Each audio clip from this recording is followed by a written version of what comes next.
insecurity is a major issue in the U.S., with more than 60,000 food pantries across the nation working hard to address the problem. But how has food insecurity changed over time? And what is it like to be food insecure today? Join us as we take a look at food insecurity through the 2013 documentary A Place at the Table. You're listening to Real Stories, Real Problems with Rachael and Roxanne.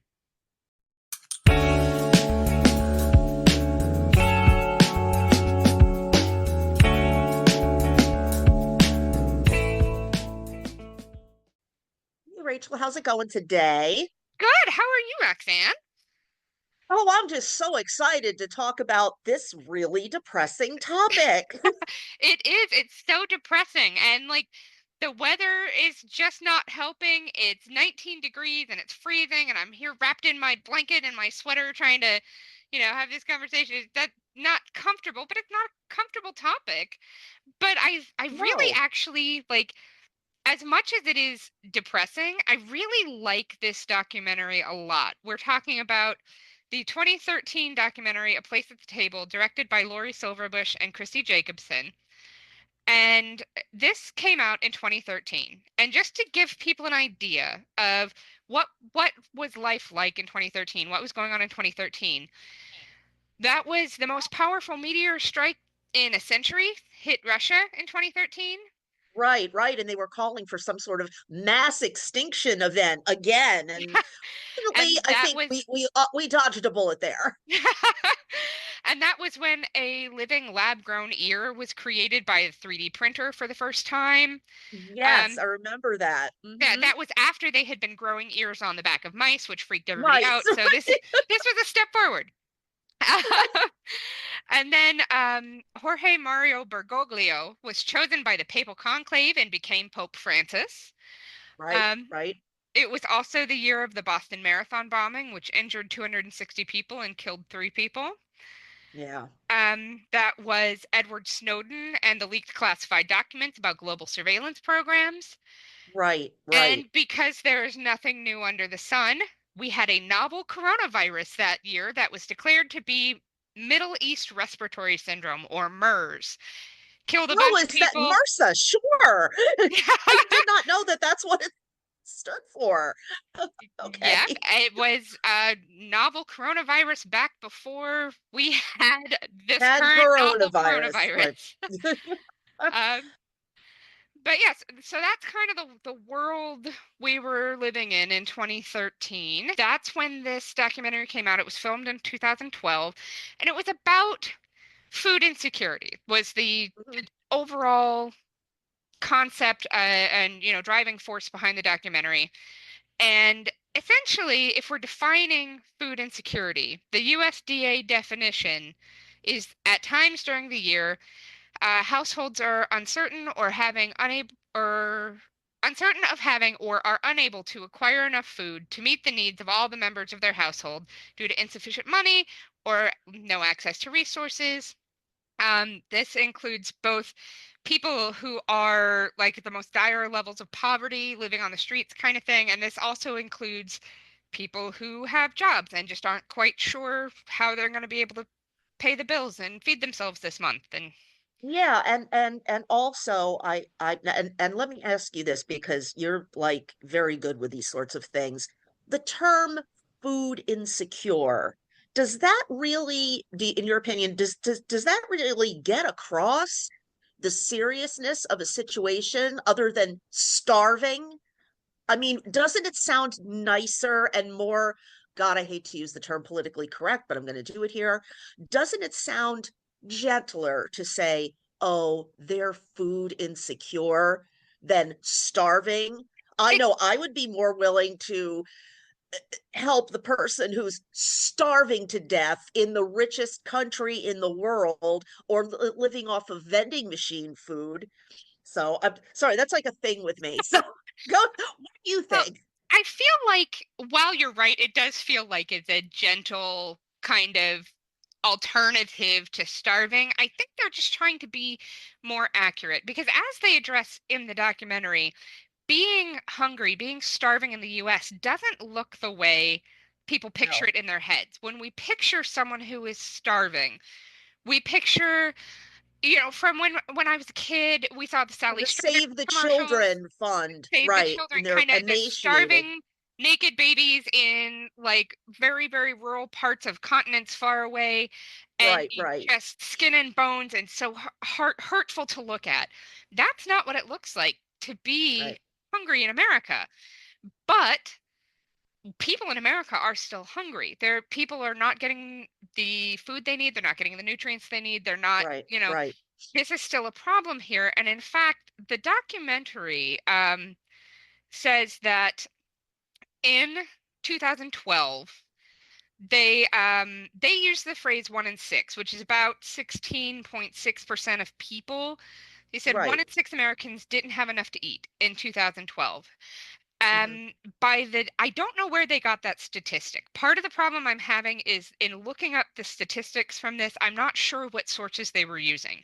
So I went to the USDA website and I pulled the numbers, and it was pretty close. And they estimated about 14.5% of American households were food insecure at some Right, point in 2012, which they right, define as they lacked access to enough food for an active, healthy life for all household members.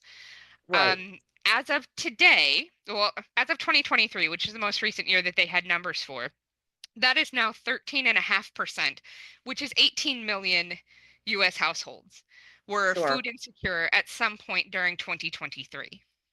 Right. And we're not talking about like it was 1820 on out on the prairie in the Midwest when somebody only had one meal every 4 days. This is in the biggest cities in the world. This is a New York problem, a Los Angeles problem, a Houston problem.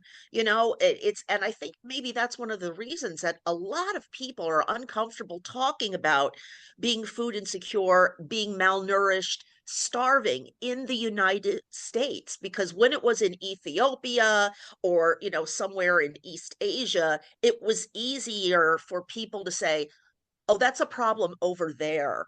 That's not a problem I'm going to have. That's over there. Those people that don't work and all that, that's a them problem.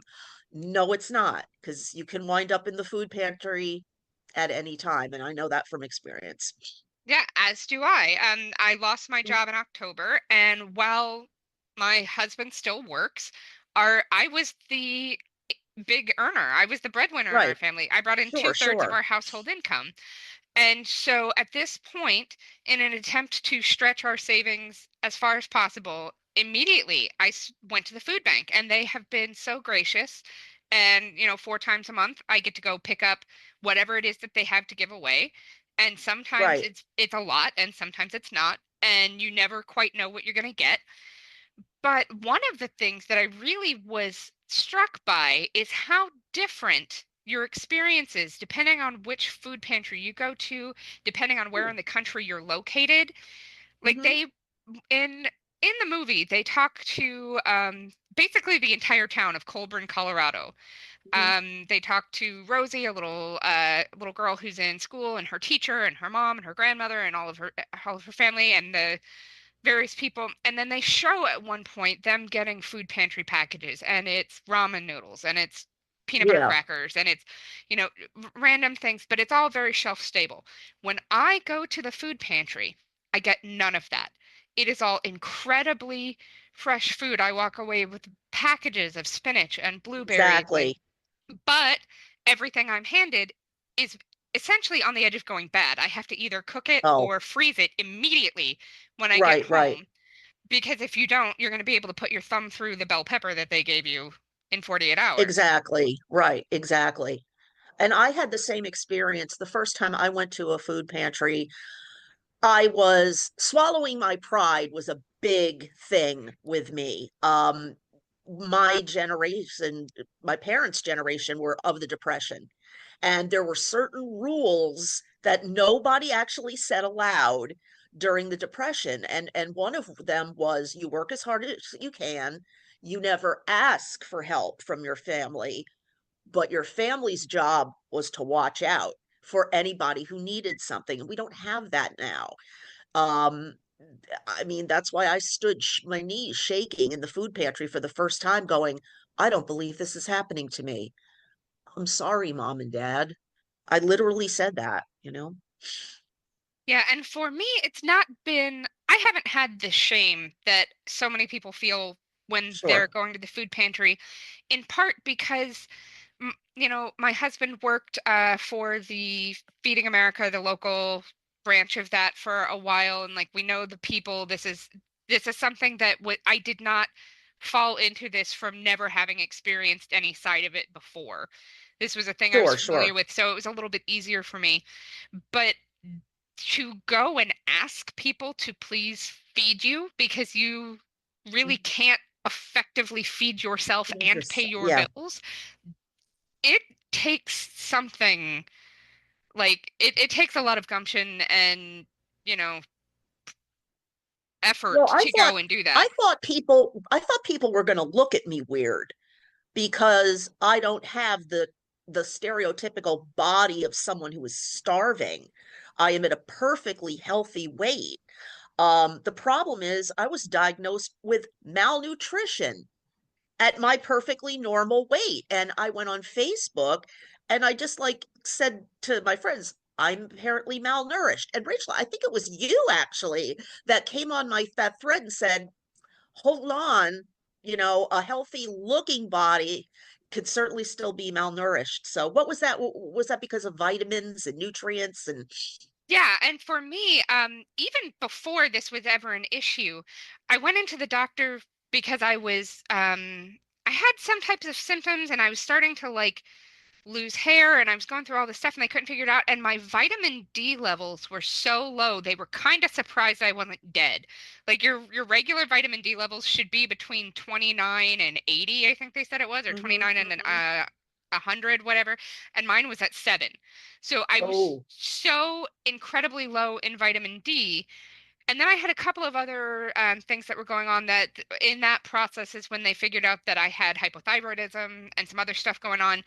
But you can be in the wealthiest country in the world and have all the money at your disposal and still be malnourished and missing, vital nutrients. So it is especially hard for people who can't afford it. Like, mm-hmm.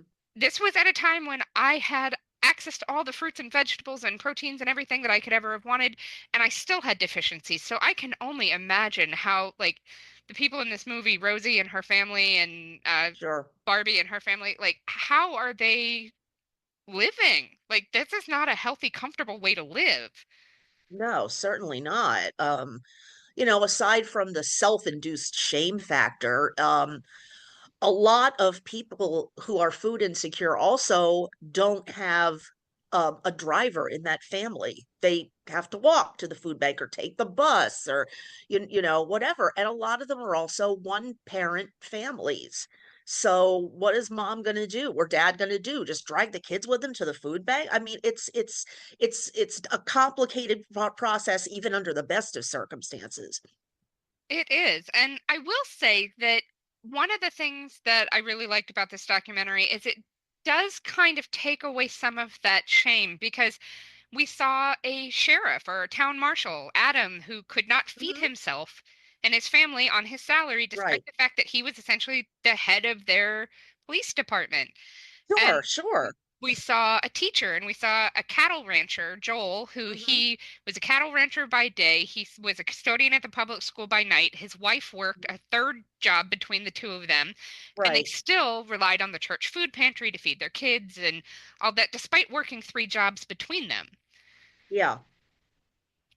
So yeah, Yeah. this That's is a thing that impacts a lot of people across all different walks of life. Like you can't look at somebody and know sure. what their situation is. And I've noticed that sometimes when I'm at the food pantry here, you'll see somebody pull up in like a BMW or a Mercedes, and I can tell that people get a little prickly when somebody shows Yeah. up with a luxury sign of wealth like that.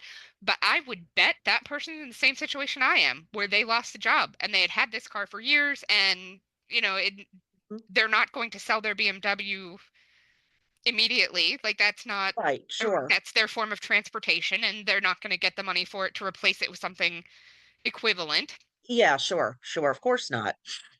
So yeah, But you can't tell by looking. If can we talk about the school breakfasts and lunch Oh, for yes, yes, we can. Um, Okay. My opinion, I think it's a wonderful start. I really, really do. A child has to have a full belly in order to concentrate on a lesson for that day. I mean, I know in times that I've accidentally skipped a meal, I'm nauseous, I'm dizzy, I'm confused. I'm not bringing my A game, you know. But I think that it's just a band-aid at this point. What do you think? Like, I think you're right. They touched on it. I feel like they spent a lot of time on that topic. And as I dug into the research kind of behind the documentary, I feel like part of that is because the chef that was the top chef gentleman who mhm, was on the show, and they talked to him about his mom being Italian and she was a lunch lady at school, and like yeah, they went through his whole story. That is the husband of the woman who directed one of the women who directed the movie.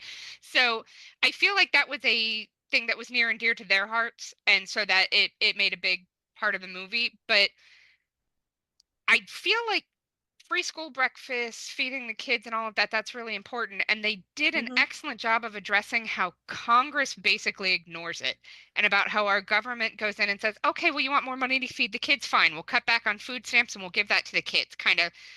right. Kind of Because non-solution. they're not gonna cut the defense budget or, anything that they consider to be essential. Well, I mean, yeah, essential. But aren't our lives essential? I mean, Yeah.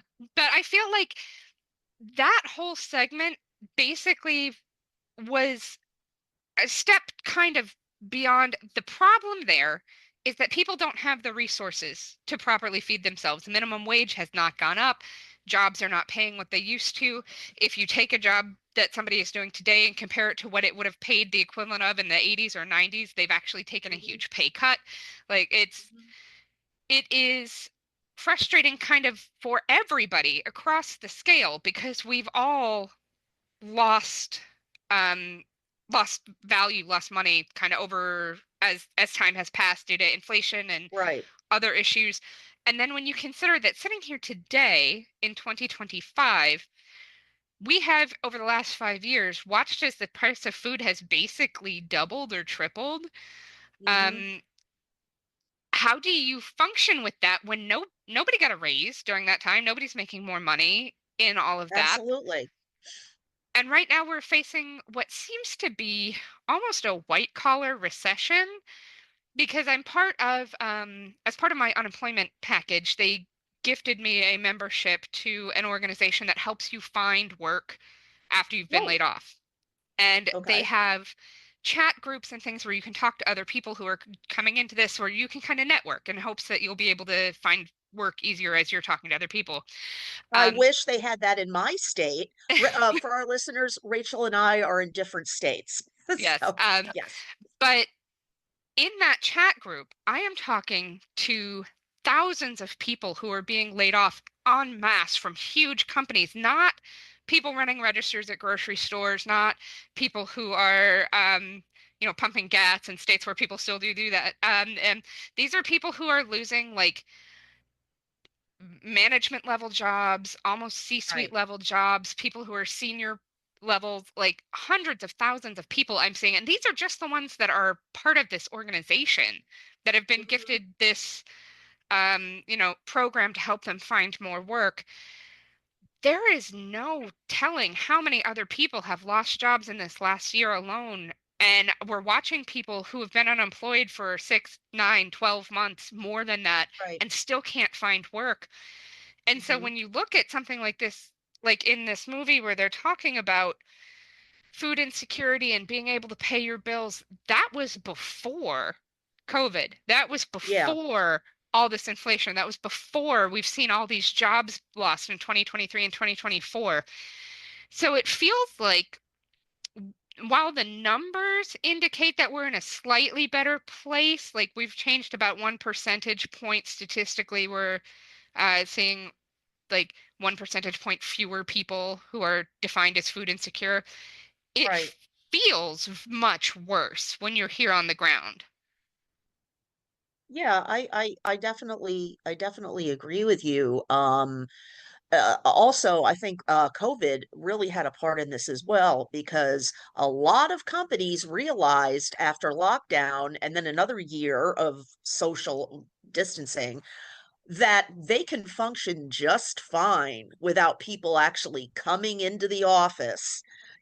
Sure, everybody work remotely. We're like 90% feral at this point anyway. It's, Well, and then but they've they did reversed that, and now they're forcing everybody to come back into the offices, even when your job doesn't necessitate it. I am a writer by trade. There is no reason for me to go into anybody's office the anywhere. office, right? And there are a lot of jobs that are like, nope, if you work here, you come into the office. And so now you've got to have a second car. If you're Exactly. married couple or a family, you've got to have the extra money for gas and transportation and all of that to get to and from work.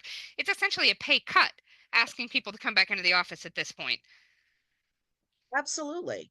Yeah, definitely. And so we definitely have different situations than they did in 2012 and 2013. But Sure. at that time, Sure. we were coming out of, I guess what we were calling, what was it, the Great Recession, where everybody was Yeah. getting laid off at that time. My husband got hit with that. He came home 3 weeks before our wedding with a box of stuff from his work and said, "You know what? Oh, I've been laid off." And then it took a year for him to find another job. But at that point, that was when Obama had extended the unemployment benefits. So you could apply for like 26 weeks. It wasn't yeah. the standard like 6 weeks or Yeah. 13 weeks. 13. Yeah. Like depending on what state you're in, I'm sure everybody was a little bit different. But we had extended unemployment benefits, and so it just made it a little bit easier to kind of get Oh, yeah. through that. And to breathe and to not count on your fingers, I mean, when it gets to the point when you see a $10 bill, for example, and you don't see it as a $10 bill, you see it as what it can buy. It's like, this is not a $10 bill. This is two slices of pizza, and it's like we've been trained to think that way because it could disappear at any moment and Oh, we for won't have sure. food. Yeah. And when we look at some of the stuff that they were talking about in the movie, when you mentioned the school lunches and stuff, they Yeah. break down at one point that in 2013 they were spending $2.68 per child for a public school food budget, and about $1 of that was spent on actual food. The rest of it was spent Right, on, right. staff and custodial and all of that stuff. Administrative fees. Yeah. Yeah. I looked it up, and according to it's schoolnutrition.org, as best as I can determine, in 2022, we were spending an average of $2.75. So we saw less than a dime increase in Right. what we're spending to feed kids. And during that time, from 2020 to 2022, we saw huge food inflation in that. That was I can imagine that the extra 6 or 7 cents that that Yeah, were I know. thrown in there is not enough. Right. Well, and fewer people are getting even cost of living raises. My last raise was 18 cents an hour. After taxes, that's probably like 15 cents an hour. So yeah, go me. Um, but you never know. Job insecurity is very high. And it's scary. It's really scary that we can be sitting here today comfortable in our homes with a roof on our head, and probably food within arms arm's length, and that so many people, and like you said, Rachel, you cannot tell by looking. You can't. you know Yeah, you have no idea. And I was also struck by how destitute you have to be to get any kind of help from the government at all. They talked about yes. one of the women in the movie Barbie, Yeah. Barbie Izquierdo, I believe was her last name. I'm sure I butchered the pronunciation of that, but they talked about she was a single mom with two kids. She's a family of three. And the food stamp limits at that time were $24,000 a year for a family of Yeah, three. yeah, And she made right. $2 more than that. She made $24,002 a year and got nothing. And she walked Insane. away with That's no absolutely ability to feed insane. her kids, despite the fact that that $2 difference did not mean she was not in poverty anymore. That did not mean she No, was of not course not. destitute. And Of course not. yeah, so she was in that situation and she did eventually clearly get some type of benefit. I don't know if it was food stamps or SNAP or kind of what she was getting there, but she had talked about needing to balance. Like she got about 3 weeks worth of food money and she had to stretch that out to fill 4 weeks. Exactly. Yeah. And that's pretty common, I would imagine, that the benefit you're getting is not enough. So we're Oh, no, trying of to course not. uh Of but course even not, because it's spread so thin, you it, know? oh, absolutely. And when I looked it up for 2024, and again, very state to state, it's going to depend on your local laws and to some extent, but Sure. the federal minimum for a family of three for food stamp limits is 25,644 in Okay. 2024. So it's gone up a little bit, but not nearly enough when you consider all the other stuff that we've seen and the cost of insurance and housing and everything just going out of control. Nobody has any money for anything anymore. And Right. food is the least of it. We have other things that nobody can afford. But in talking about kind of looking at the way this is here, I was especially touched by Barbie's story and about how hard she worked every day Mm-hmm. to take care of her kids. And she talked about the health problems that came and she thought in part contributed to some of the issues, because of lack of food. It was heart-wrenching. Absolutely. And it's also brings to light the fact that I would assume I'm my disclaimer is I'm not a parent. I don't spend any time around children, but it seems to me that a mother, if having to choose between herself and her child, will give that last morsel of food to the child, Oh, every which time. is every time. Okay. But what they're doing is depriving themselves of the good health that they're going to need to go to work the next day. Yep. I mean, we're not talking about moms and dads that are executives and sit at big oak desks. I'm talking about, people in the field and in sales or in teaching or, that need to move around to be healthy enough to, you know, perform their job. Yeah, it was a little bit almost overwhelming to see Yeah, how hard she worked and how hard she tried. And they talked about food deserts. Specifically, they referenced Mississippi, but you could see it also in Philadelphia where Barbie was, because she would take her kids and they would go into the store and you could see it was jugs of juice that are just sugar and color, and it was bags oh, of chips and exactly. donuts, and it was like they didn't have access to a ton where she was reasonably able to walk. Right. And yeah, so they address that as a problem among, multiple communities. Yeah, of course. Yeah, absolutely. But yeah, so that when they talk to even every community that they went to, every place they went to talk to anybody, I was not shocked, but a little bit saddened to see that they were all employed. There was a woman in Mississippi, Ree. She was a cook at a local restaurant. She had four kids. Right, They talked to her about not having access to food and food insecurity and all of that. They talked to the second grade teacher who was using right. fresh fruit in lessons with children to help them understand what it was in hopes that maybe they would choose that in future if they had Yeah, access. right. Exactly. Yeah, so they saw that every kind of everywhere they went, whether they were in California or Pennsylvania or Mississippi, it was all the same problems. They just Yeah, looked a little different depending on where you were. right. Well, I mean, I remember one of the subjects was talking about, you know, junk food and processed food is cheaper by a lot.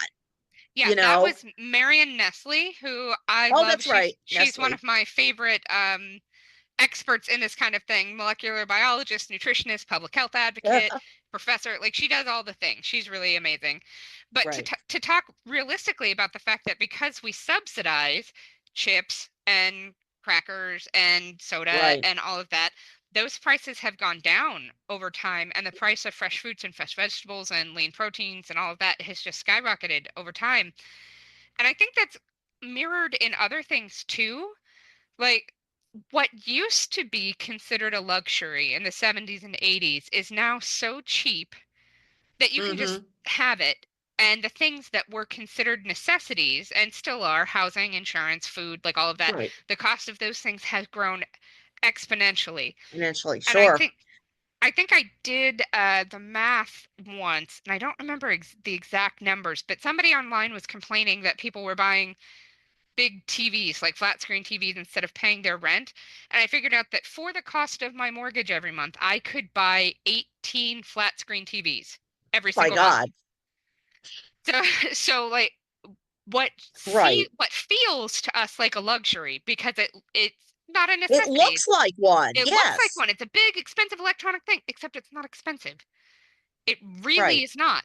And so that's why somebody who is in a weird situation can maybe afford a flat screen TV, but they can't afford a new pair of shoes or Right. a week's worth of groceries or Well, also the big screen, the flat screen TV can be paid off monthly and in installments. You can't do that with a food order for the week. You can't go to Acme or whatever and say, "Okay, I've got $125 worth of food here. How's $10 a month for the next 2 years?" No, they're gonna like laugh their heads off at you. and even if you wanted to, food is a recurring purchase. So if you're at a point where you're Exactly. having to pay that over time, you're just digging yourself into debt you'll never get out Sure. of. Sure. And I mean, for me, most of the expensive stuff in our house either came from like a Goodwill Savers type thrift store or it was a gift.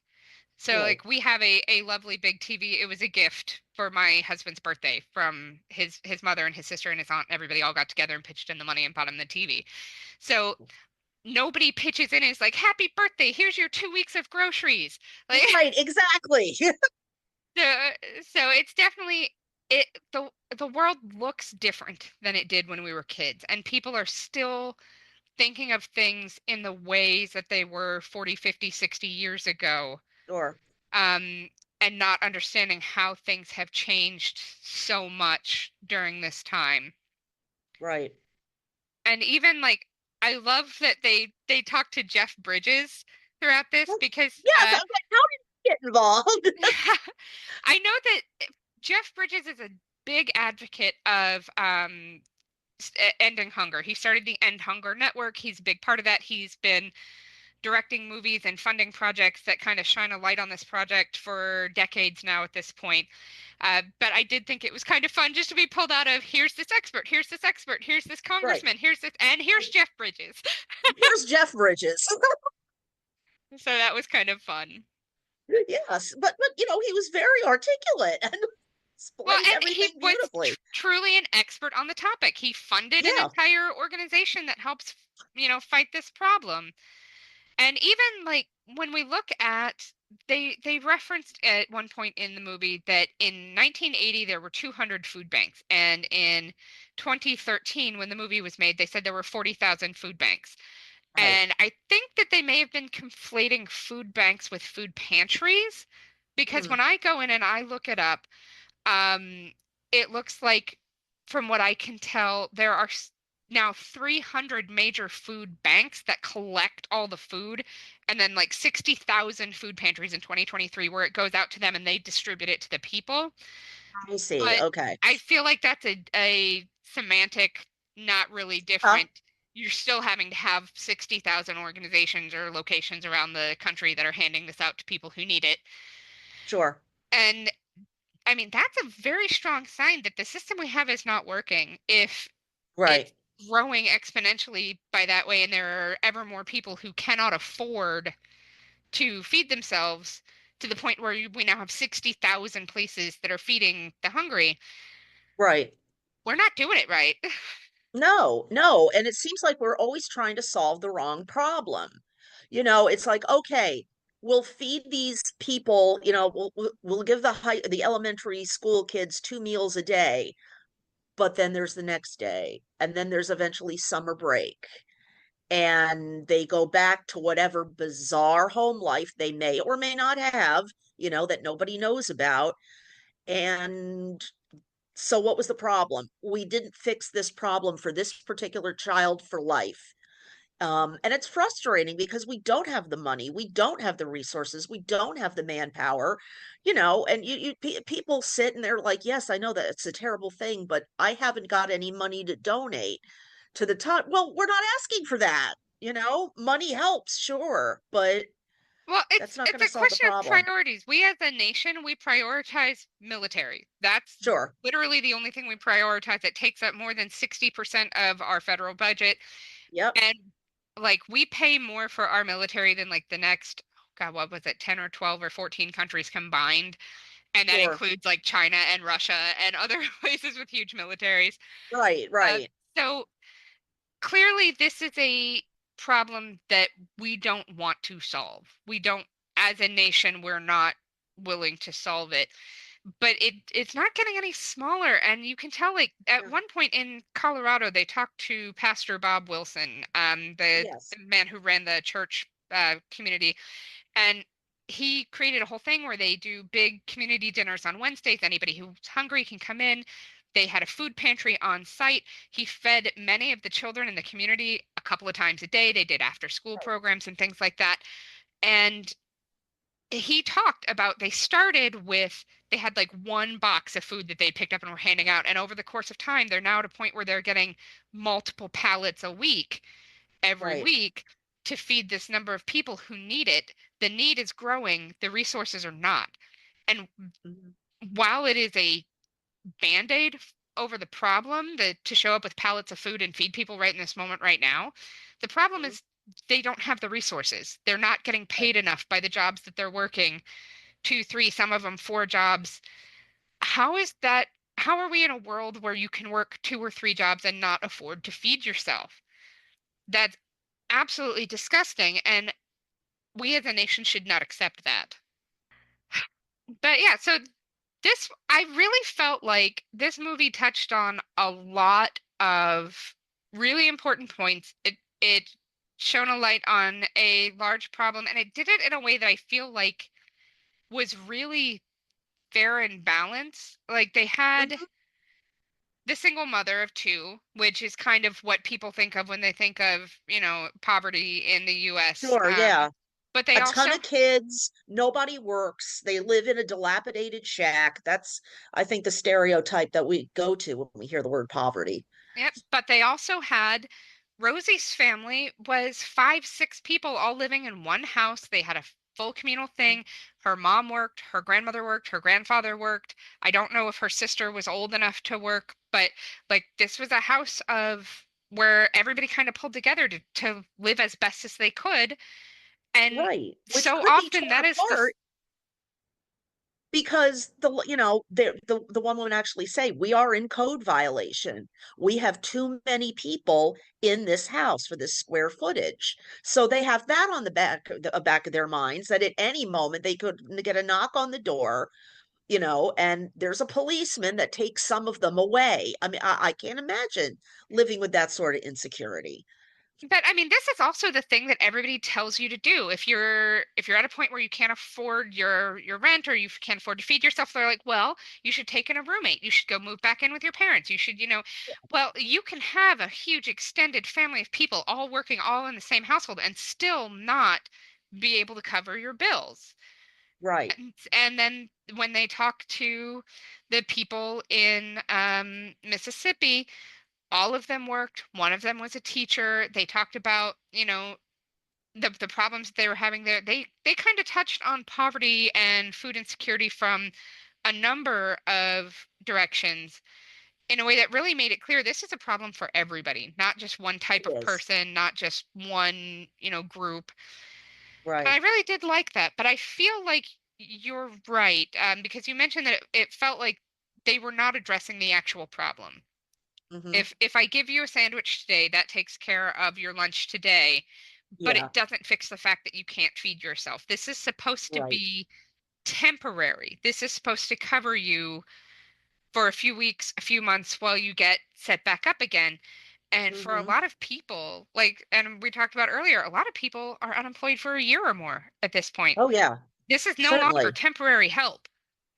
No, no. And trying to get the government to do anything takes forever.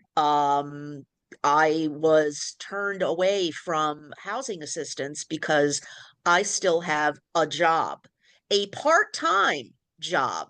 And I was told that if I was completely unemployed, I'd be able to get assistance. I'm like, so I'm not poor enough? I'm not hungry enough. What are you even talking about? It's really, really frustrating because, I went staggering out of the office like, what just happened? It's Well, and you really can't tell. it makes no sense because part of the reason that I started showing up to the food pantry almost immediately after losing my job is because having the help now means I won't lose my house, means I won't Sure. go into debt. It means I won't have my credit ruined because I have to spread payments out and I can't afford things. The sooner you can help someone when they're on that edge, the less likely they are to fall over. So making Exactly. people be destitute and homeless and unemployed completely and have no ability to do anything before you will help them means that you are forcing people into that situation. If you would help people before they got there, you wouldn't Right. have all of these problems. Right. And it's if somebody is working two, three, or four jobs, you know that they're not full time at any of them, which means they have no benefits. So here's mom and dad and the children paying out of pocket for vaccinations, for regular monthly or every 6 month checkup for a child to make sure they're growing and flourishing and thriving. Not to mention prescriptions. That I guarantee you that that's probably what these families are spending most of their income on, healthcare. Yeah, especially at that point, because we hadn't seen the cost of rent start to skyrocket yet in Right, 2023 the way that it has been. Rent was still not great, but it wasn't insane the way it is now. right, right. And so every one of these people would have to pay out of pocket for probably everything for Yeah, their medical needs and if you have kids, you have medical needs. Like that you can't right, just not go to the doctor or the dentist when you have kids. That's a way right. to end up having very severe problems and could potentially put you on, a CPS watch list if you're not getting your kid proper medical and dental care and all of that Yep, stuff. exactly. Yeah, so Yeah. I felt like this was kind of amazing in that they put all this together and that they at one point they tell the story of the group of women who got together and bussed down to DC to talk to Congress to Right, right. to explain their situation to people who could help to I guess not quite speaking truth to power but I feel like it fits there um and they tried so hard to address this in a real way. But the problem is not, I don't think that we don't have enough food stamps, that we don't have enough benefits for people. The problem is that we're not expecting corporations and companies to pay people a living wage. Yeah. None of these people should have had second or third jobs to feed their families. No, That's certainly not. And that they're not getting enough quality sleep time, which also deteriorates your physical, and certainly your mental abilities. Your mental acuity is really going to suffer with lack of sleep and bad nutrition. That, I mean, it really does affect the whole body. Every organ system needs, at least some healthy food. and a lot of these people had jobs that I don't know that you could do them safely if you're undernourished or not sleeping because you're working two or three jobs. One of them was a Yeah, rancher. We saw him handling cattle. We saw a woman right. who was a cook over a hot griddle in a Sure. restaurant. That's not a safe place to be doing stuff. One of them is a cop. I don't know about you, but I want any police officer who pulls me over or deals with me in any way to be fed and happy and well Yes, rested. and well rested and reasonable and Yeah, I would really love to not exacerbate that problem. But right. Exactly. so for some of this, like, if your job requires you to carry a weapon, you should eat really well and sleep really Yeah. well. Forget this whole, excessive force thing. Just give the man a turkey sandwich. Well, I Maybe, mean, let's not forget the excessive force. That's also a problem. But yes, let's prevent it from becoming a problem maybe a little bit by making sure that everybody's needs are met. And yeah. even like we said earlier, so much of our money goes to the military, but one in six, I think it's one in six. I'm gonna have to pull up the statistics, but I think it's one in six enlisted men are on food stamps or on government benefits. Like, because they're coming in, they're probably the only one who's employed. Their spouse really can't work because they're a military spouse getting dragged around the world. And Oh, if they right. On the different base to base, right? and if they have kids or whatever, that makes it that much harder to find care and all of that stuff. And so if you're coming in as a private into the military, you're not making any kind of money at all. No, So a lot of those people are on government assistance or food stamps or using food banks. So even the places where we spend the money, we don't spend it taking care of the people. right. Right. You're exactly right. And it's, once when I finished the documentary, I was like, well, that was a drag, and it's like I felt frustrated that there's nothing that I can do on a practical level. That's the thing, all we can do, vote, pay attention to propositions as they come up, make sure you understand those propositions, what it means, not just for you, but look at the group that they're trying to help. Um, that's pretty much we have to work on getting people into office who realize that this is a major problem in the United States, and it doesn't matter how good, what a good military. I mean, do we want the military to be underfed? And yeah, I mean, good Lord, the stories my dad told me about when he was in the Navy, the stuff that they had to eat, it was like, God, this yeah, it's so I think we need to concentrate on that level too, you know. Yep. And I hate to break to you, Roxanne, but I have a feeling that every week when we watch a documentary, it's going to be frustration at the end of it to have said, so now I know. What can I do about it? Nothing. Right. I'm going to make a Nothing. protest. Right. Yeah. No, I know. Yeah, so it's hard from the point of view of somebody who doesn't have a whole lot of control. We can vote, we can protest, we can, donate money when we have it to try to help. But it's just if I know that growing up, I was always told, an ounce of prevention is worth a pound of cure. Take care of it before it's a problem because it's cheaper to do it then. But we're not spending the money to take care of the problem before it becomes a huge issue. We're just letting it become a huge issue Exactly. and then imprisoning people for having that issue. And Yeah. it's definitely um not comfortable, and it doesn't feel like we are anywhere near a solution. No, unfortunately not. But fight the good fight, Just Yeah, but I will do what I can do, and I will continue to be friendly and, treat people with kindness and respect when I am at the food bank, picking up yeah, everything, saying thank you for the people who are putting in the effort to make it happen. And right. I mean, that's what we can do, I think. And then Yeah, and hopefully, eventually, I don't know if we're ever going to actually solve the problem, but we can, I think, if enough people are aware of the numbers and all the things that we were talking about today, we can start to make a dent. And hopefully, somebody who has money, influence, and power will notice this, like you and me, and just poke it, and eventually that the people will make such noise that they can't ignore it anymore. One would hope that would Yeah. be fantastic to have everybody respond in such a way that it can't be ignored anymore. But yes, thank you so much for taking the time out of your day to chat with me today, Roxanne. Well, it's what I do. And no, it's an important message. Rachel, it is. It's an important message. It's an important thing to be aware of, and that it's not just an over there problem anymore. It's in your backyard problem Yes, now. So absolutely. thanks for having me on.